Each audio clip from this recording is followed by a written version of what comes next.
Well, brand new eye-level signs and barriers have been installed here on the Queens Quay after nearly 24 drivers over the last couple of years has actually driven down into this tunnel, into the restricted area and down onto the tracks near Union Station. Now, the TTC is hoping that all of this will be the solution to the problem. But those who live and work in this area actually tell me that it's this intersection in front of me here that's the problem, and more needs to be done here to make sure that cars are not going on the dedicated transit lanes. So we're at Queens Quay and York Street. We're going to be turning left, heading eastbound, and this is where a lot of the confusion begins when it comes to cars driving on the streetcar tracks. You naturally feel like you want to go wide and turn in between those two signs, but you really have to kind of keep it tight, and there's one single lane heading eastbound. But oftentimes cars, you can see the tracks just beside me here, accidentally drive down these.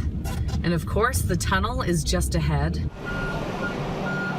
Since 2014, 22 vehicles have accidentally ended up on the streetcar lanes here on Queens Quay and actually made their way through that restricted tunnel.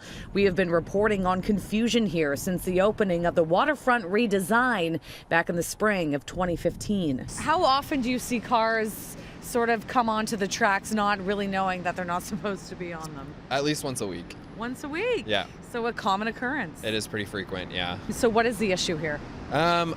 I'm not sure entirely. I don't think it's particularly well marked. I think especially people who are unfamiliar with the area don't necessarily know how to gauge their turns properly and end up on the streetcar tracks. Waterfront Toronto did tweak some signage after the first summer of the redesign, but those who live and work here say that the intersection is still a problem area.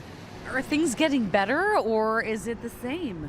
Well, I don't know if it makes any difference. I think it just depends on how a new person is that comes in and drives, and people who know they don't do it. Now that this has been taken care of and hopefully it works, do you think that maybe they need to look into this a little harder? Because I mean, we've been doing stories on some of the confusion here for a long time now. Yeah. This is still an issue. I think there are some possible solutions to it. I can't really speak to what those may be, but I definitely think there are ways to make it more obvious that it's not a throughfare for cars.